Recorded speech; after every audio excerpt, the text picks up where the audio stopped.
नमस्कार, मी अर्चना आपल्या टेककॉम लाईव्ह या चॅनलमध्ये आपलं स्वागत करते। आजच्या व्हिडिओमध्ये आपण पाहणार आहोत GCC TBC टायपिंग एक्झाममधील इंग्रजी 40 वर्ड्स पर मिनिट या विषयातील स्टेटमेंट।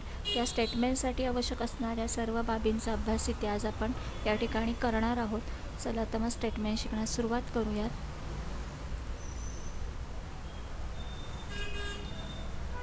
स्क्रीनच्या डाव्या बाजूला तुम्हाला एक स्टेटमेंट टाईप करून दिलेलं आहे। आपल्याला हे स्टेटमेंट उजव्या बाजूच्या शीटमध्ये टाईप करून घ्यायचं आहे। या सर्व गोष्टींसाठी आपल्याकडे 20 मिनिटाचा वेळ असणार आहे। स्टेटमेंट टाईप करणं, त्याला फॉर्मॅट करणं, ह्या सर्व गोष्टी आपल्याला इथे करायच्या आहेत। तर स्टेटमेंटची सुरुवात ही B3 या सेलपासून आपल्याला करायची आहे। जसं इथे दाखवलेलं आहे त्या पद्धतीनं त्या सेलमध्ये आपल्याला हा डेटा प्रॉपरली टाईप करून घ्यायचा आहे। तर इथे आपण सुरुवात करतोय B3 या सेलपासून। आपल्याला हे स्टेटमेंट जे टाईप करायचं आहे त्यासाठी आपल्याला B2H या कॉलमचा इथे आपल्याला वापर करायचा आहे।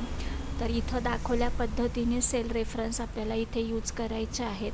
तर प्रॉपरली हे आधी आपण टाईप करून घेतो, त्यानंतर याला फॉर्मॅटिंग करणं। तसंच इथे डाऊन साईडला 1 ते 4 प्रश्न दिलेले आहेत। या प्रश्नामध्ये जे काही आपल्याला फॉर्म्युले वापरायला सांगितलेलं आहे त्याचा योग्य वापर करून रिझल्ट दाखवणं, याही गोष्टी इथे आपण करणार आहोत। चला तर स्टेटमेंटला मग आपण सुरुवात करूयात।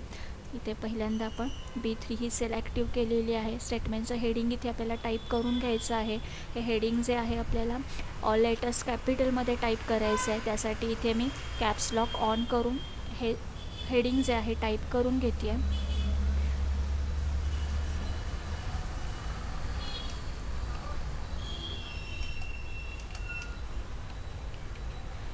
तर हेडिंग आपलं टाईप करून झालेला आहे। पुढचा डेटा जो आहे तो B5 या सेलपासून B4 सेलमध्ये आपल्याला हे फिगर इन 1000 टाईप करून घ्यायचं आहे।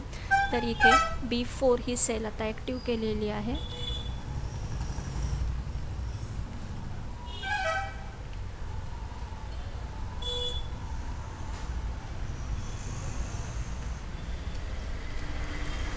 B4 मधील डेटा आपला टाईप करून झालेला आहे। त्यानंतर आपल्याला B5 ही सेल ॲक्टिव्ह करायची आहे।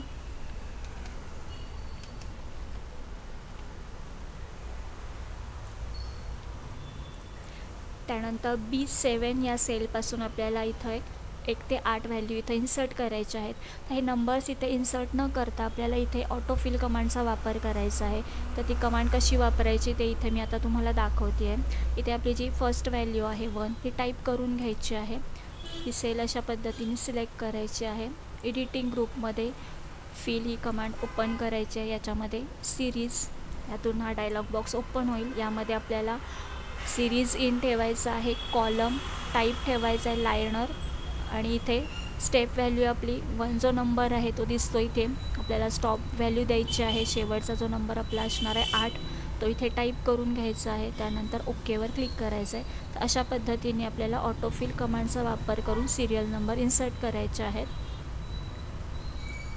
त्यानंतर आता आपण ॲक्टिव्ह केली आहे C5 ही सेल। इथे आपल्याला पुढचे डिटेल्स घ्यायचे आहेत।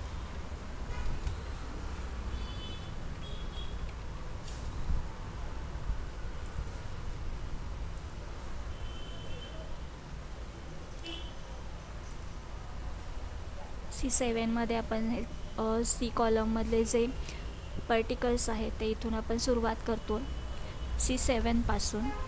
तर ते टाईप करून घ्या योग्यरित्या।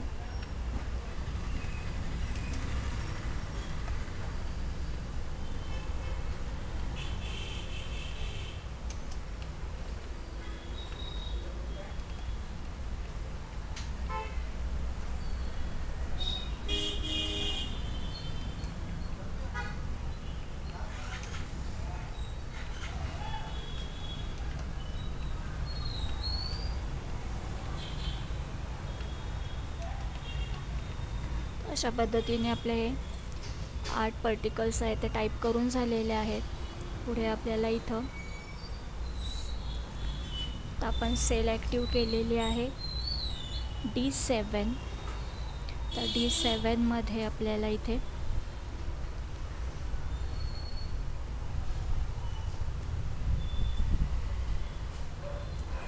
D7 मध्ये आपल्याला इथं लीडर डॉट्स घ्यायचे आहेत। तर त्यासाठी इथे आपण न्यूमरिक कीवरचे जे डॉट की आहे त्याचा आपण इथे वापर करतो. तर अशा पद्धतीने 2 डॉट इथे इन्सर्ट करून घ्यायचे आहेत.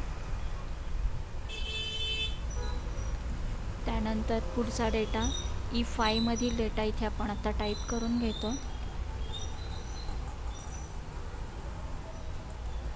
E6 मधील डेटा,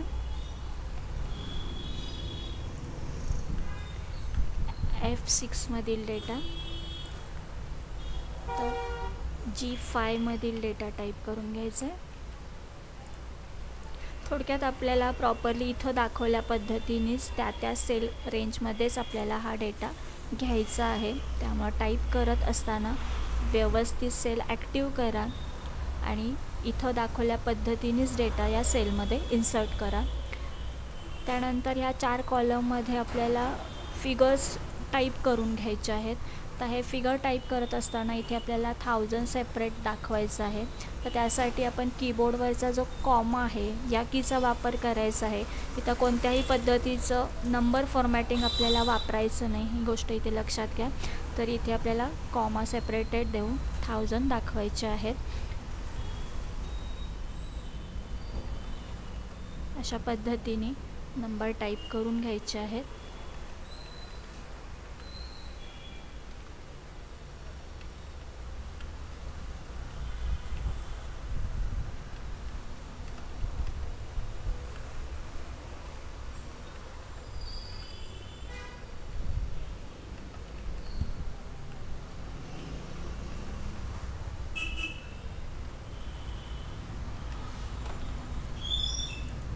तसंच उरलेल्या 3 कॉलममधले सुद्धा फिगर्स इथे आपण टाईप करून घेतो.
फिगर्स टाईप करून झाल्यानंतर ते एकदा चेक करून घ्यायचं आहे. पण कुठं चुकीची जी व्हॅल्यू टाकली आहे का एकदा चेक करून घ्या, कारण आपल्याला इथे काही फॉर्म्युले वापरून आपल्याला इथं रिझल्टही दाखवायचा आहे. तर रिझल्ट हा चुकू नये यासाठी आपल्याला हे नंबर्स आधी चेक करून घ्यायचे आहेत.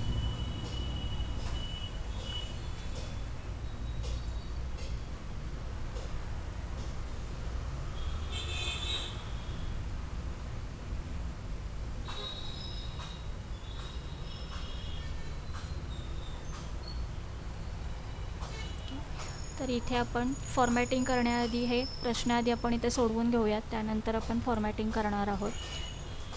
तर इथं प्रश्न पहिला आपण सॉल्व करतो. Find the average of column May and show the answer in cell F15.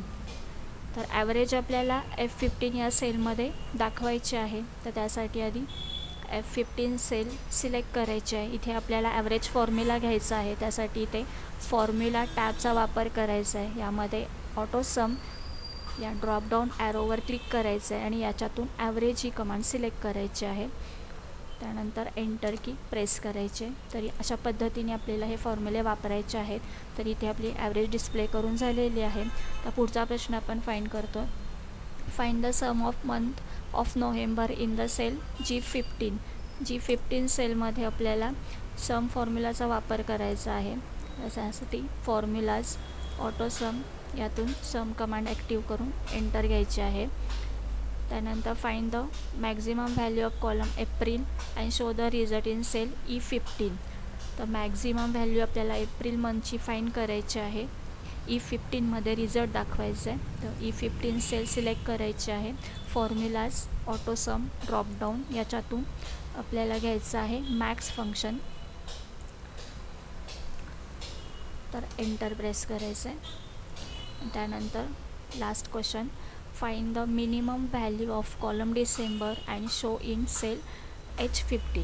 H15मध्ये आपल्याला डिसेंबर मंथचा मिनिमम डेटा इथं फाइंड करायचा आहे मीन फंक्शनचा वापर करून. फॉर्म्युलाज ऑटो सम याच्यातून आपल्याला मीन फंक्शन सिलेक्ट करायचं आहे. नंतर एंटर की घ्यायचे. तर अशा पद्धतीने आपल्याला हे फॉर्म्युला इथे दाखवायचे आहेत. त्यानंतर आपण याचं फॉर्मॅटिंग आता सुरुवात करतो. प्रत्येक कॉलमची विड्थ जी आहे योग्य तितकी आपल्याला ॲडजस्ट करून घ्यायची आहे. कॉलमच्या लाईनवर आपल्याला असा पॉइंटर स्थिर करायचा आहे आणि ड्रॅग करून आपल्याला विड्थ ॲडजस्ट करून घ्यायची आहे. योग्य तितकी विड्थ मीन्स डेटा क्लिअर कॉलममधला दिसेल एवढी विड्थ आपल्याला इथं ठेवायची आहे. अशाच पद्धतीने C कॉलमची विड्थसुद्धा योग्य तितकी ॲडजस्ट करून घ्यायची आहे. त्यानंतर D कॉलमची विड्थ योग्य तितकी ॲडजस्ट करून घ्यायची आहे. त्यानंतर कॉलम E, F, G आणि H हे चारही कॉलम एकत्रितरित्या सिलेक्ट करून आपल्याला एकत्रित याची विड्थ ॲडजस्ट करायची आहे. तर अशा पद्धतीने सिलेक्शन करून आपल्याला कोणत्याही एका कॉलम लाईनवर पॉइंटर घेऊन आपल्याला त्याची विड्थ ॲडजस्ट करून घ्यायची आहे. अशा पद्धतीने सेपरेटली न करता एकत्रितरित्या हे कॉलम सिलेक्ट करून योग्य तितकी विड्थ ॲडजस्ट करून घ्यायची आहे. तर आपली प्रत्येक कॉलमची विड्थ ॲडजस्ट करून झालेली आहे. त्यानंतर आपण हेडिंगचं फॉर्मॅटिंग पाहतो. हेडिंग आपण B3 पासून सुरुवात केलं होतं. B3 पासून H3 एवढे आपण कॉलम इथे वापरलेले आहेत. ही सेल रेंज सिलेक्ट करून आपल्याला हेडिंगला इफेक्ट करायचा आहे. Bold, underline, size 16, merge center असं हेडिंगचं फॉर्मॅटिंग असणार आहे. त्यानंतर B4मध्ये आपण जे फिगर इन 1000 हा डेटा टाईप केलेला आहे. तर हाही डेटा B4 पासून सिलेक्ट करायचा आहे आणि H4पर्यंत ती रेंज आपल्याला सिलेक्ट करून घ्यायची आहे. आणि याच्यासाठी आपल्याला द्यायचं आहे मर्ज अक्रॉस. ही कमांड आपल्याला मर्ज अँड सेंटर या ड्रॉपडाऊन ॲरोवर क्लिक केल्यानंतर मिळेल मर्ज अक्रॉस. तसंच याला आपल्याला राईट अलाईनही द्यायची आहे. तर इथे आपण राईट अलाईन घेतलेली आहे. तर आपल्याला B4मधील डेटा जो आहे अशा पद्धतीने इथे दाखवायचा आहे.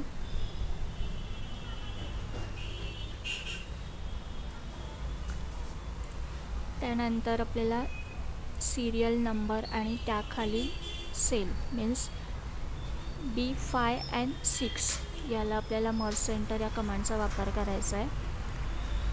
तर C5, D5, C6 and D6 या 4 सेलसाठी सुद्धा आपल्याला मर्ज सेंटरचा वापर इथे करायचा आहे. त्यानंतर E5 and F5 या 2 सेलसाठी सुद्धा आपल्याला मर्ज सेंटर वापरायचं आहे. याच पद्धतीने G5 and H5 या 2 सेलसाठी सुद्धा आपल्याला मर्ज सेंटर वापरायचं आहे. तर ज्या ज्या सेलसाठी इथे मी आता दाखवल्या पद्धतीने गरज असेल तिथे मर्ज सेंटरचा वापर करून घ्यायचा आहे. त्यानंतर हेडिंग अशा पद्धतीने सिलेक्ट करायचं आहे आणि बोल्ड इफेक्ट अप्लाय करायचा आहे.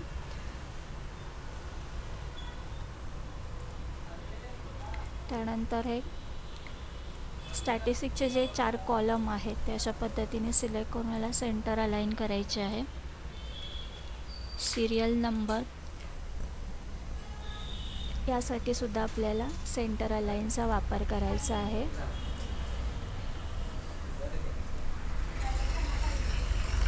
त्यानंतर या सेलसाठी सुद्धा आपल्याला सेंटर अलाइनचा वापर करायचा आहे. कॉलम डी मधील आणि कॉलम बी मधील डेटा आपल्याला सेंटरला घ्यायचा आहे.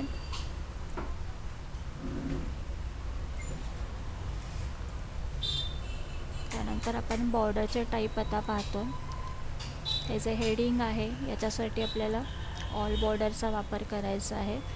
बॉर्डर ग्रुपमधून ऑल बॉर्डर टाईप सिलेक्ट करायचा आहे. त्या पद्धतीने आपण इथे या 4 सेलमध्ये जे रिझल्ट दाखवलेले आहेत या 4 सेलसाठी सुद्धा ऑल बॉर्डरचा वापर करायचा आहे. त्यानंतर सिरियल नंबर याच्या खालील जो डेटा आहे तो आपल्याला अशा पद्धतीने सिलेक्ट करून घ्यायचा आहे आणि याला आपल्याला आउटसाईड बॉर्डर द्यायची आहे. तसंच पर्टिकल्स आणि लीडर डॉट्स या 2 कॉलमसाठी सुद्धा आउटसाईड बॉर्डर द्यायची आहे. तर स्टॅटिस्टिकचे जे 4 कॉलम आहेत ते अशा पद्धतीने सिलेक्ट करायचं आहे आणि याला व्हर्टिकल बॉर्डर अप्लाय करायची आहे. ही बॉर्डर आपल्याला बॉर्डरमधून मोर बॉर्डर यातून आपल्याला ही सिलेक्ट करायची आहे व्हर्टिकल बॉर्डर. ओकेवर क्लिक करायचं आहे. तर अशा पद्धतीने आपल्याला इथे हे बॉर्डर टाईप द्यायचे आहेत. त्यानंतर मेन हेडिंगपासून स्टेटमेंट सिलेक्ट करायचं आहे आणि याची रो हाईट सेट करायची आहे 25. ओकेवर क्लिक करायचं आहे. त्यानंतर या सिलेक्शनला आपल्याला व्हर्टिकल मिडल अलाइनसुद्धा अप्लाय करायचे आहे. त्यानंतर कॉलम सीमध्ये जे आपण पार्टिकल्स टाईप केलेले आहेत ती रेंज आपल्याला सिलेक्ट करून घ्यायची आहे C7 पासून 14 पर्यंत आणि याचा इंडेंट 1 स्टेपने इथून इन्क्रीज करायचा आहे. इन्क्रीज इंडेंट या कमांडचा वापर करून. तर इथं आपलं हे स्टेटमेंटचं फॉर्मॅटिंग कंप्लीट झालेलं आहे. अशा पद्धतीने आपल्याला हे स्टेटमेंट इथे तयार करायचं आहे. तर सांगितलेले स्टेप्स जर तुम्ही फॉलो केला तर याचा फायदा तुम्हाला परीक्षेला नक्कीच होईल. Thank you for watching my video.